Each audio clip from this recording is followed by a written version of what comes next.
Assalamualaikum warahmatullahi wabarakatuh. Perkenalkan nama saya Yudhani Rahayu dari kelompok 3. Saya dan teman-teman saya akan mempresentasikan mengenai pernikahan ikhtiar mewujudkan keluarga berkah.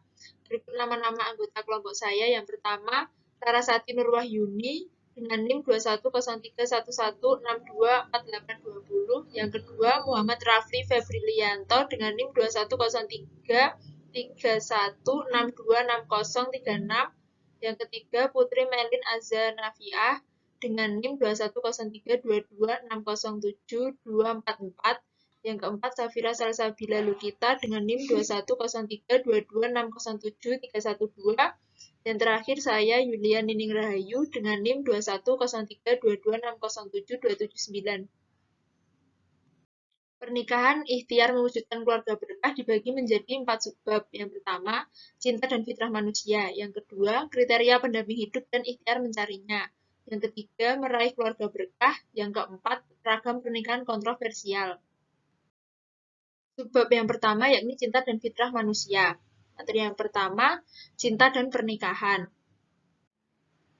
Menurut para ahli, cinta merupakan kesenangan jiwa, pelipur hati, membersihkan akal, dan menghilangkan rasa gundah gulana. Pengaruhnya membuat elok rupa, membuat manis kata-kata, menumbuhkan perilaku mulia, dan memperluas perasaan, menurut Al-Mukafi. Cinta seorang laki-laki kepada wanita dan sebaliknya adalah perasaan yang manusiawi yang bersumber dari fitrah yang diciptakan Allah dalam jiwa manusia. Cinta pada dasarnya bersifat netral, bisa bernilai positif, bisa juga bernilai negatif, tergantung pada bentuk penyalurannya. Menurut ajaran agama Islam, perasaan cinta akan membawa kebaikan pada manusia bila disalurkan hanya dalam bingkai pernikahan. Hal ini karena dalam pernikahan hampir semua interaksi antara laki-laki dan perempuan menjadi halal, bahkan mendapatkan pahala. Selain pernikahan, semua bentuk hubungan cinta laki-laki dan perempuan adalah terlarang. Sebab orang yang sedang jatuh cinta umumnya diketahui bahwa mereka seringkali menyalurkan perasaan cintanya dengan bertemu dengan pasangannya atau kekasihnya. Berkenaan dengan masalah cinta, terdapat sebuah temuan penting dan mengejutkan dari seorang peneliti di National Autonomous University of Mexico. Ia menyatakan bahwa sebuah hubungan cinta akan menemui titik jenuh, bukan hanya karena bosan semata, tetapi juga karena kandungan zat kimia di otak yang mengaktifkan rasa cinta itu telah habis. Rasa tergila-gila dan cinta pada seseorang tidak akan bertahan lebih dari 4 tahun. Materi yang kedua, fitrah manusia untuk menikah. Secara bahasa, kata menikah berarti berhimpun. Secara istilah, menurut Undang-Undang Perkawinan Nomor 1 Tahun 1974, pernikahan adalah ikatan lahir batin antara seorang pria dengan wanita sebagai suami istri dengan tujuan membentuk keluarga yang bahagia dan kekal berdasarkan ketuhanan Yang Maha Esa. Menikah atau lebih tepatnya berpasangan adalah naluri seluruh makhluk. Sebagaimana disebutkan dalam Quran Surat Ar-Rum ayat 21 yang berbunyi wa min ayatihi an khalaqal lakum min anfusikum azwajan litaskunu ilaiha wa ja'ala bainakum mawaddatan wa rahmatan inna fidzalika laayatin liqaumin yatafakkarun. Dan di antara tanda-tanda kekuasaannya ialah Dia menciptakan untukmu istri-istri dari jenismu sendiri, supaya kamu cenderung dan merasa tentram kepadanya, dan dijadikannya di antaramu rasa kasih dan sayang. Sesungguhnya pada yang demikian itu benar-benar terdapat tanda-tanda bagi kaum yang berpikir. Materi yang ketiga yakni hikmah pernikahan. Hikmah pernikahan yang pertama yaitu memelihara keberlangsungan manusia. Pernikahan berfungsi sebagai sarana untuk memelihara keberlangsungan gen manusia, alat reproduksi, melanjutkan keturunan dan regenerasi dari masa ke masa. Nabi Shallallahu Alaihi Wasallam menganjurkan nikah bagi orang yang mengharapkan keturunan. Tazawwajul waludaw fa inni mukatsiru bikumul umam. Kawinilah wanita yang penuh kasih sayang dan banyak anak. Sesungguhnya aku bangga memiliki banyak umat. Hadis riwayat Al-Bukhari. Hikmah yang kedua, mengontrol hawa nafsu. Pernikahan menyalurkan nafsu manusia dengan cara yang benar, melakukan kebaikan kepada orang lain, dan melaksanakan hak istri dan anak-anak dan mendidik mereka. Pernikahan dapat menjaga diri manusia dan menjauhkannya dari pelanggaran yang diharamkan agama. Sebab nikah memperbolehkan masing-masing pasangan melakukan hajat biologisnya secara halal. Hikmah yang ketiga, pernikahan membuka karunia pintu rezeki dari Allah Subhanahu wa taala. Hal ini tercantum dalam Quran surat An-Nur ayat 32. Dan kawinkanlah orang-orang yang sendirian di antara kamu, dan orang-orang yang layak atau berkawin dari hamba-hamba sahayamu yang lelaki dan hamba-hamba sahayamu yang perempuan. Jika mereka miskin, Allah akan memampukan mereka dengan kurnianya, dan Allah Maha Luas pemberiannya, lagi Maha Mengetahui. Kriteria pendamping hidup dan ikhtiar mencarinya dibagi menjadi dua, yaitu menjaga ifah atau kesucian diri dan kriteria ideal pendamping hidup. Menjaga ifah dibagi menjadi dua, yaitu tidak pacaran dan manajemen hati agar tidak berpacaran. Kriteria ideal pendamping hidup yaitu ragam ikhtiar mencari pendamping hidup.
Kriteria pendamping hidup dan ikhtiar mencarinya. Yang pertama, kriteria ideal pendamping hidup.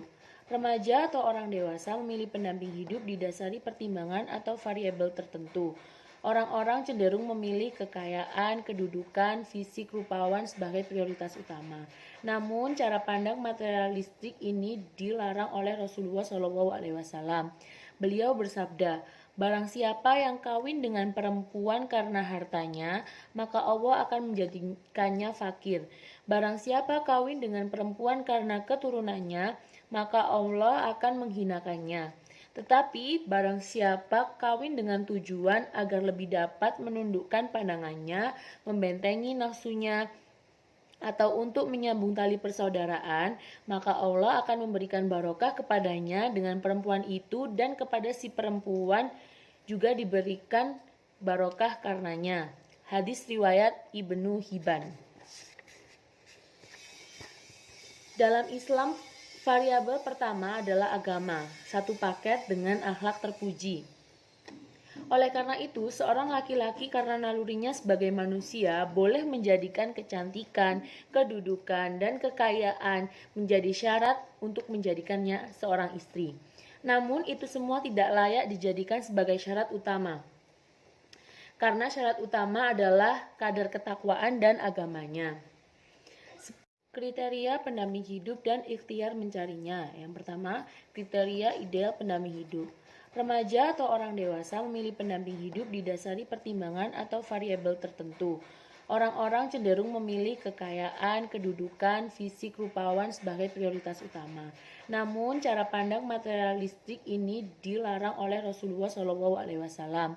Beliau bersabda, "Barang siapa yang kawin dengan perempuan karena hartanya, maka Allah akan menjadikannya fakir. Barang siapa kawin dengan perempuan karena keturunannya, maka Allah akan menghinakannya. Tetapi barang siapa kawin dengan tujuan agar lebih dapat menundukkan pandangannya, membentengi nafsunya, atau untuk menyambung tali persaudaraan, maka Allah akan memberikan barokah kepadanya dengan perempuan itu, dan kepada si perempuan juga diberikan barokah karenanya. Hadis riwayat Ibnu Hibban. Dalam ajaran Islam, variabel yang pertama dan diutamakan itu adalah agama yang satu paket dengan akhlak terpuji. Oleh karena itu, seorang laki-laki karena nalurinya sebagai manusia boleh menjadikan kecantikan, kedudukan, dan kekayaan menjadi syarat untuk mencari istri. Namun, itu semua tidak layak dijadikan sebagai syarat utama. Nabi Shallallahu Alaihi Wasallam mengingatkan kita akan pentingnya hal ini. Seorang perempuan dinikahi karena 4 alasan, karena harta kekayaannya, kedudukannya, kecantikannya, dan karena agamanya. Hendaknya engkau menikahi perempuan yang taat beragama, niscaya engkau akan bahagia dan beruntung. Muttafaq alaih. Selain variabel agama, seorang muslim juga mempertimbangkan latar belakang keluarga. Karena pernikahan tidak hanya menyatukan dua insan, melainkan menyatukan dua keluarga besar. Yang kedua, ragam ikhtiar mencari pendamping hidup. Beragam cara untuk mendapatkan pendamping hidup, umumnya dengan cara yang ditempuh melalui perjodohan, pacaran, persahabatan, ta'aruf, cinta pandangan pertama, dan melalui ilham atau intuisi. Islam mengajarkan kita untuk mencari jodoh yaitu dengan cara ta'aruf. Ta'aruf artinya perkenalan. Istilah agama, ta'aruf adalah proses pertemuan atau perkenalan seorang pria dan wanita dalam suasana terhormat ditemani pihak ketiga. Proses ta'aruf, pihak pria dan wanita dipersilahkan saling menanyakan berbagai hal yang ingin diketahui dan harus menjawab sejujur-jujurnya. Baik, yang pertama adalah ciri keluarga berkah. Dalam konteks pernikahan, keluarga berkah adalah keluarga yang baik yang membawa kebaikan pada diri mereka dan orang lain. Atau keluarga berkah adalah keluarga yang sakinah atau tentram, mawadah atau penuh cinta, dan rohmah atau diliputi kasih. Intinya, keluarga berkah dapat membuat semua anggotanya merasa tenang, nyaman, dan bahagia. Ciri keluarga berkah ditandai dengan 1. Makin meningkatnya kualitas keimanan para anggota keluarga tersebut. 2. Kualitas pribadi dalam keluarga tersebut berkembang menuju kebaikan. 3. Rizki dan kesehatan yang membawa kebaikan. 4. Anak-anak yang soleh atau solehah. Yang kedua adalah upaya untuk meraih keluarga berkah. Untuk meraih keluarga berkah dapat dilakukan dengan memerhatikan hal-hal penting berikut, yaitu pertama, sebelum menikah, kita harus menata niat kita dalam menikah, yaitu untuk meraih ridho Allah. Tidak berpacaran atau mencari pasangan hidup melalui ta'aruf, menyiapkan diri secara fisik dan psikis, dan bermusyawarah dengan orang tua agar memperoleh restu dan dukungan. Kedua, saat menjalani kehidupan rumah tangga, kita harus tetap mempertahankan motivasi dalam menjalani pernikahan kita untuk beribadah, menjadikan ridha Allah sebagai pedoman dalam berumah tangga. Suami dan istri menjalankan tugas dan kewajibannya dengan baik, memperlakukan pasangan dengan ma'ruf atau baik, membiasakan bersikap sabar dan syukur, saling terbuka dalam berbagai urusan, dan juga bermusyawarah dalam memutuskan suatu permasalahan atau urusan. Lalu yang terakhir ada ragam pernikahan kontroversial. Ragam pernikahan kontroversial ini merupakan ragam pernikahan yang sering kita jumpai atau sering kita temui di lingkungan masyarakat sekitar kita, seperti nikah dalam kondisi hamil, nikah beda agama, dan nikah mut'ah. Ragam pernikahan kontroversial yang pertama adalah nikah dalam kondisi hamil. Nikah dalam kondisi hamil merupakan pernikahan yang dilangsungkan dalam keadaan seorang wanita yang sedang mengandung atau sedang hamil. Menurut sebagian ulama, pernikahan ini memiliki hukum haram apabila wanita tersebut menikahi pria yang bukan menghamilinya. Dan menurut sebagian ulama lainnya, pernikahan ini memiliki hukum yang boleh apabila wanita tersebut menikahi pria yang menghamilinya. Lalu, ragam pernikahan kontroversial yang kedua adalah nikah beda agama. Pernikahan beda agama ini sering kita jumpai di sekitar kita. Namun, atas dasar Al-Quran Surat Al-Baqarah ayat 221, pernikahan beda agama ini hukumnya adalah haram atau tidak diperbolehkan. Namun, ada pula pendapat bahwa pernikahan ini memiliki hukum yang mubah atau makruh atas dasar Al-Quran Surat Al-Maidah ayat 5, yang mana dijelaskan bahwa menikahi wanita ahlul kitab dihalalkan untuk seorang mukmin, namun dengan syarat sebagai berikut. Yang pertama, wanita ahlul kitab tersebut tidak pernah melakukan maksiat atau zina. Lalu yang kedua, hanya laki-laki muslim saja yang diperbolehkan untuk menikahi wanita ahlul kitab. Sedangkan untuk wanita muslim tidak diperbolehkan untuk menikahi seorang laki-laki yang memiliki perbedaan agama dengan dirinya. Mengapa demikian? Hal itu dikarenakan kedudukan atau posisi wanita dalam keluarga sebagai makmum, yang mana ditakutkan nantinya apabila dirinya menikah dengan seorang yang memiliki beda keyakinan akan merusak fondasi dari keimanannya sendiri. Lalu yang terakhir dalam ragam pernikahan kontroversial adalah nikah mut'ah. Nikah mut'ah ini merupakan pernikahan yang dilakukan oleh seorang pria dan seorang wanita yang ada dalam jangka waktu tertentu.